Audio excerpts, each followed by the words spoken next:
This lady got deported back to Haiti after living in the United States for 42 years. And this is what her living conditions look like. Girl, this the kitchen right here where people cook. You probably can't see it good. This the kitchen, girl. And girl, let me show you the bathroom. This is where you take a shower at. And let me show you where you use the bathroom at. You see that hole? Okay. Now, this where this young lady and her son, she pregnant. She let me stay until I can get out of here and get on my feet. I ain't gonna lie, y'all, I kind of feel bad for her, but I know what y'all thinking, like, okay, well, she didn't do what she needed to do to get her citizenship, blah, blah, blah. But she been living here since she was 5 years old. She probably had no idea that she was supposed to do anything as far as becoming an actual citizen.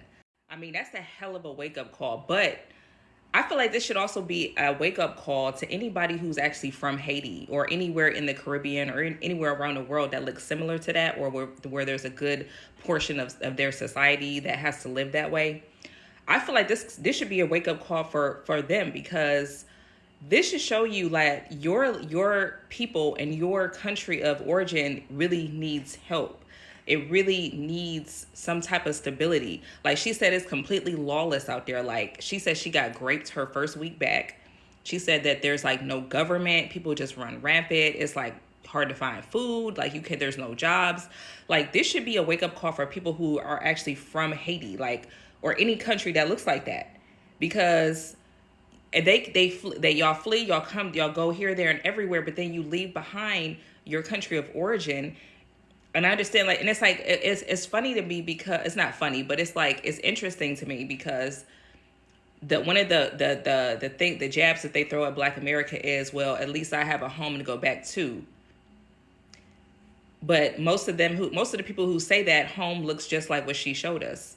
So, I mean, that's not even a home that you even want to go back to. And I'm not saying that to be a bitch, but what I am saying is that it's going to take a lot of like strategic planning in order to get that country back on its feet, or to get it to be basically habitable at all. They need to flatten out that whole, everything there needs to just be flattened out, and they need to start from scratch.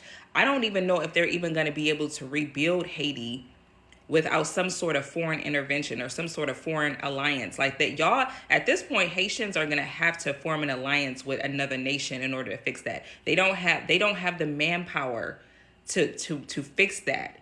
Otherwise, it's basically going to turn into a no man's land, because everybody's trying to leave. And Haiti has the potential to be a beautiful place, but if everybody leaves and nobody comes back to try to fix anything, it's just dead land.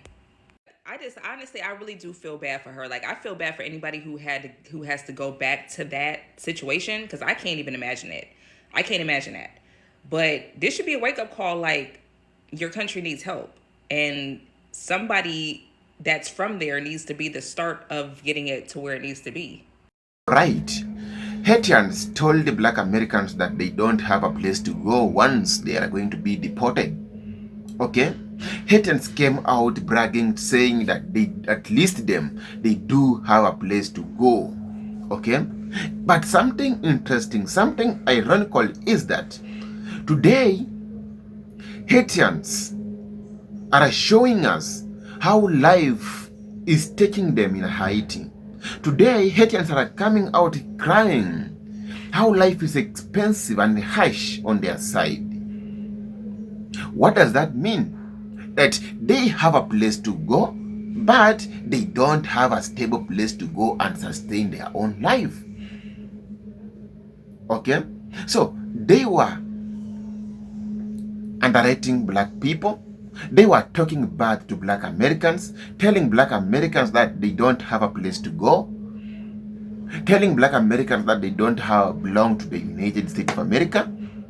And now, this is happening to them. Grand Rising Kings and Queens, hail again wherever you are, and welcome back to this YouTube commentary. In case you are new here, this is my Yoga Report. And before we continue, let us watch some of the video clips that I have combined for you, and then we come back, we talk more as we always do. Let's go. Idris Michelin moved to South Florida when he was just 3 years old. Now at 32, he's back in Haiti with his American wife. He says he committed a crime and now he's living the consequences. I still don't feel like I'm home. I still feel like I'm just roaming. I feel uneasy. For the past few weeks, Idris Michelin and his wife Yamil have been walking the streets of Haiti, trying to mentally accept that this is now home. I lived in the country 30 years. I never got in trouble, but I made a mistake. My morals became corrupted. Idris was deported after serving 25 months in federal prison and 9 months in ICE custody. He was convicted of getting an illegal PPP loan back in the summer of 2020. He was living in the United States as a permanent resident, graduated from Southridge High School, and went on to Miami-Dade College. He was a licensed realtor and insurance broker.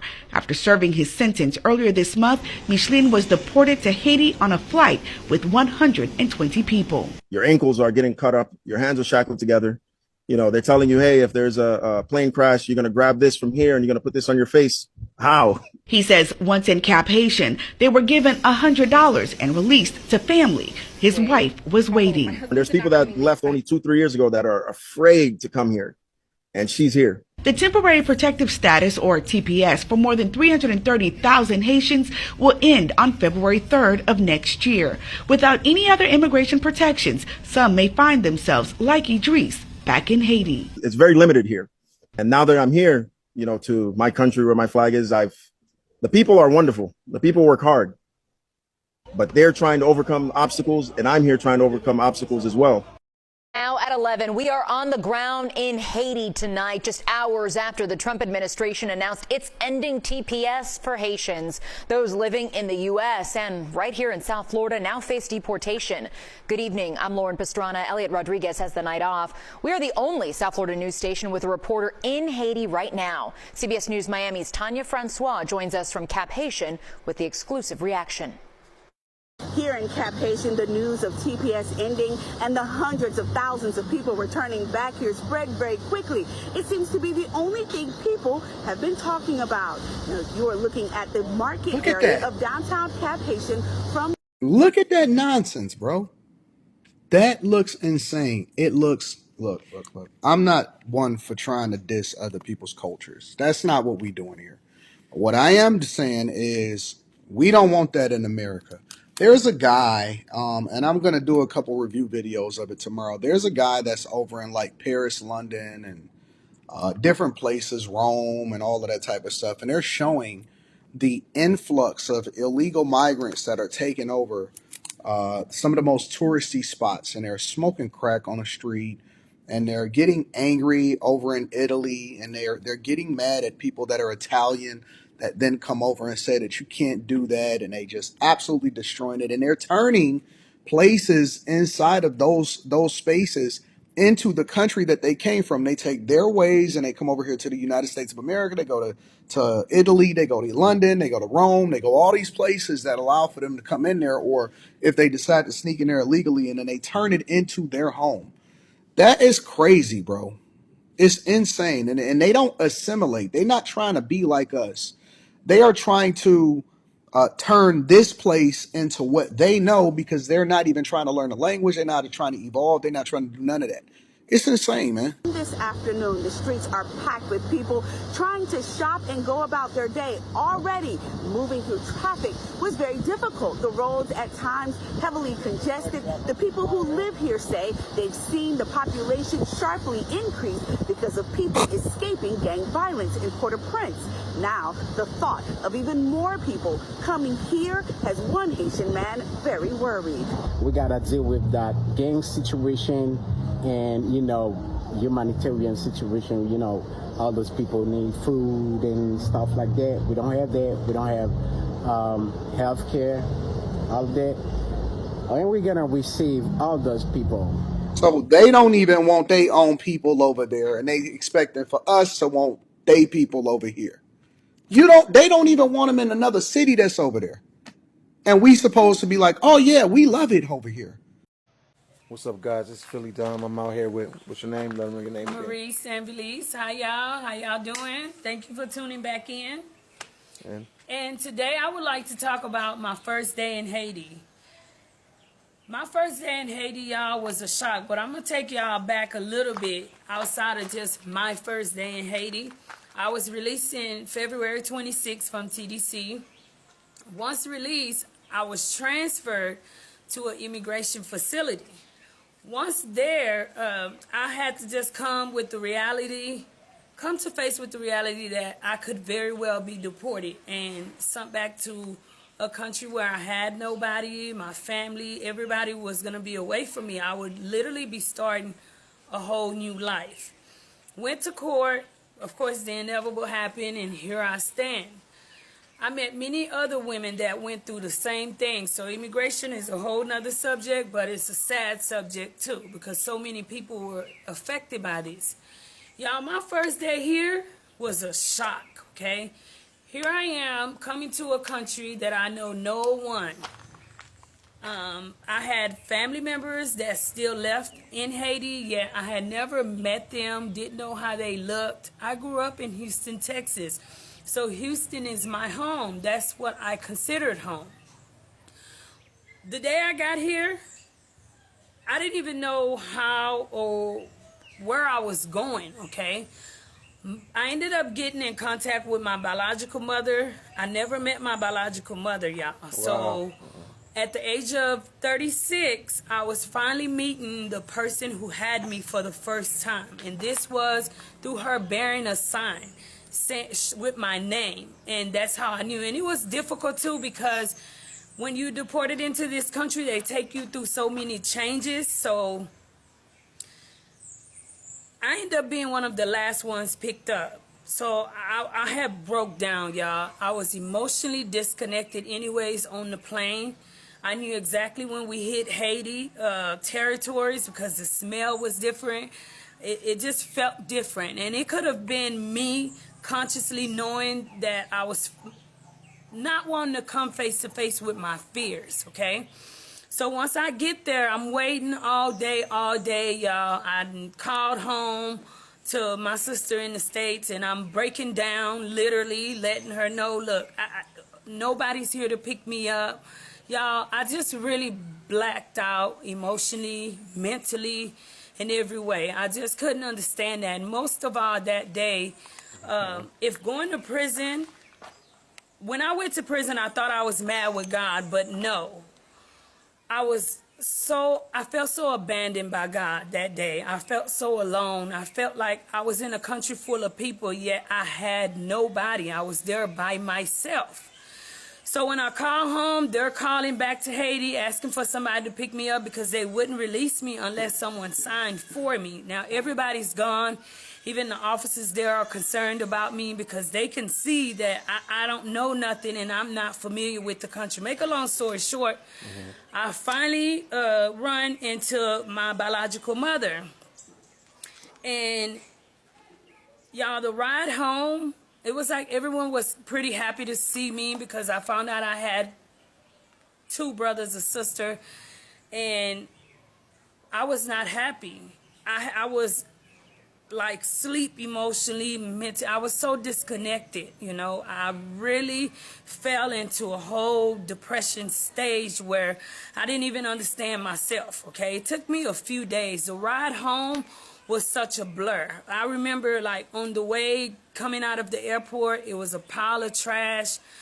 People sleep on the trash, y'all. I just couldn't believe it, you know. My heart broke for what I was seeing. Now, remind you, this is my first day, y'all, being free after 13 years, which, you know, that's a long time. Even if I would have went home to the States, wherever I would have went, it would have been a transition. But now I felt like I was on a whole nother planet. This was stuff I was not even used to before my incarceration. I had not seen this. So the ride home, I remember seeing like the street, the crowdedness, there's so many people, y'all. I just really like closed my eyes and I blacked out. I mean, for days, y'all, I was depressed. I didn't want to eat. I remember crying so much. I cried and I cried. And then I'm like, okay, so are you going to keep crying? One day I just woke up. I'm like, are you going to keep crying? Or are you going to be a big girl and you're going to deal with this like you've dealt with everything else you face? Which is what brought me to wanting to share my life in Haiti with people, because y'all, I really never thought that life could get like this. Because here I was taking so much for granted. I always felt like, you know, life is life, you know. I made reckless decisions. I didn't think about my future. I didn't think how much effect that my behaviors actually had on me. And then now here I sit, it was like a whole pile dropped on me. Bam. It was my past. It was everything I've ever done. It was all the bad decisions I made. It was the changes. It was this and that. And I want to say, making this video, I really want to credit it to my time in TDC. Because had I not went to TDC and spent so many years deprived and being under the control of others and knowing how to live and with bare necessities in the States, how I grew up and my experience in prison, y'all, I don't know if I would be making this video today. I don't know if my days would go as they're going today. Like, I made after those few days, I woke up, I'm like, look, I have to have a different perspective about this. I got to start thinking different. I refuse to lose, because everything attached to me win. As upset as I was with God, I knew He didn't bring me this far to leave me. So now I had to utilize my tools. I had to use my brains. I had to, you know, lean on Him more than my own understanding, because my own understanding, I was not getting anywhere. So today, that's why I decided, I'm like, okay, I'm going to do a YouTube. On my station, I'm not going to always talk, y'all. I just want people to get really familiar with me, get to know me a little bit as you follow me. Some days I may get in front of this camera and talk, speak on something. How days going, show y'all something. But my station is going to mainly be about showing you about the bad, the ugly, and the good of my country. Today, I haven't been in Haiti over 6 months. I can honestly say, as hurt and depressed I was for coming to Haiti, and I still battle, okay, but I'm proud to say that I'm Haitian. And I would like to have the whole world see every part of Haiti, and hopefully we can get people who are into nonprofit organizations, into helping, and to come out to Haiti to really help. You got many people out here that want to help Haiti, but the money is really going into their own pocket. They're not really helping people, okay? So I really want, it's my desire, y'all, to help. And mainly it's to help with children to go to school. Y'all, living with my mom is like, I witnessed so much, okay? My second day, I needed to use the restroom. It just dawned on me I had no restroom. I had to go outside, y'all, and use the restroom. So degrading, okay? In addition to going outside to use the restroom, if I needed to do a number 2, I also had to go outside. People had no toilet paper. Then when I saw the kitchen area, there was no kitchen. It was putting pots on rocks. It was then few days into me being there, it rained. It was a mess that day, okay? Everybody was up 1:30 in the morning running around. Why? Because the roof leaked. So now you gotta spare what you have, and it's even hard to even lay where you laying because the water is dripping on you. And I'm like, okay, God, I get this. I get it, okay? Use me for something bigger than myself. Use me to help others, okay? And this is what I want to do. Anyways, I hope that y'all like, share, and subscribe to my station. Please support me. If you have any questions, like always, I'm going to post on every video. If you got questions, whatever you want to ask me, whatever you want to know about Haiti, if you curious, if it's anything, even if you want to ask me about the trees around me, whatever you want to ask, please feel comfortable.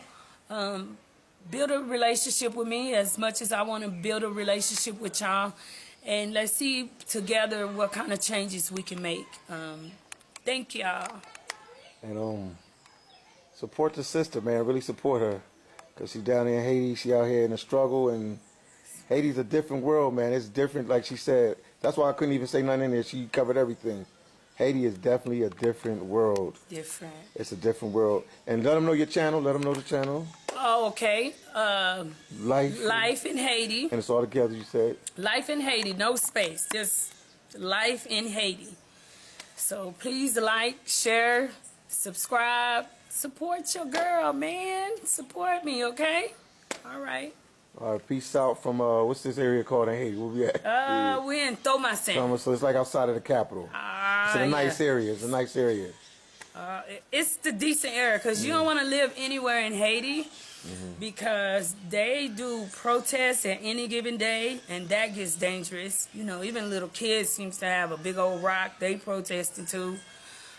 So you always want to live kind of like on the countryside of Haiti, not too much in the city, because the city is where all the violence, gangs, kidnapping, so much is going on. Port-au-Prince. Port-au-Prince, that if you want to live, that's not the best place for you to live. So, thank y'all. And peace out from Haiti. More videos to come. Alright, welcome back. So, as I speak right now, Haitians are now realizing something. Haitians are now realizing the importance of respecting Black Americans. Because I'm very sure you have a lot of Black Americans. We have a lot of Black Americans there. And we are very sure that Black Americans can support these people by donating them. Black Americans have been supporting many people, and they can support these people. So these people disrespecting Black Americans, these Haitians coming out telling Black Americans that they don't have a place to go once they are being deported, it's not good. We saw them bragging, talking about to Black Americans, but right now they are the one crying. They have been deported to Haiti. They are facing food insecurities. Okay? They are facing a lot of challenges, insecurity, food insecurity. Life is not stable. They can't sustain life. They are crying. Life is harsh. Okay? So, this is a big lesson. And this is a lesson to those even Haitians who are still in the United States of America. Kindly respect Black Americans. Kindly start cooperating with Black people. Kindly respect Black Americans.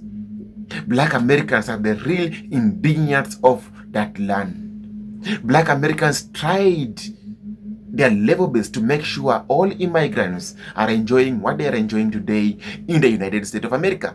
I always say that if you don't know history, you have to go back and sit down and learn history. Black Americans are indigenous of that land. Black Americans suffered a lot to make sure that we enjoyed any privilege that you enjoy today in the United States of America. So, seeing you coming out disrespecting Black Americans is not good, because they fight, they tried, they suffered, they were bold. Okay? They tried their level best to make sure all immigrants today they enjoy, Latinos, Caribbeans, Asians, whatever, any immigrant in the United States of America, it is work of Black Americans. So kindly, Haitians who are still in the United States of America, you have seen what is going on in Haiti. You have seen the harsh reality, how life is harsh in your side. So you have to calm down. Follow what Black Americans are telling you. Stop disrespecting Black Americans and start cooperating with Black Americans. That's only what you are supposed to do, and your life is going to become more and more good, and you are going just to enjoy life. Okay? But for those who talked wrong to Black Americans, kindly down there in the comment section, that's right that you are sorry. Just say sorry to Black Americans, because you are talking bad and they are here, they are supporting you. Black Americans, they are always there supporting you guys. I don't know why are you talking bad. So, Grand Rising Kings and Queens, this is Majoka Report Extra. If you're new here, kindly make sure that you subscribe to this channel. This is my new YouTube channel. My other account was actually banned. Okay, so kindly make sure that you subscribe to this YouTube channel so that we can run back to where we used to be. Kindly subscribe. We run back to just 1,000 subscribers, and I really appreciate. Let us meet to our next video. Adios.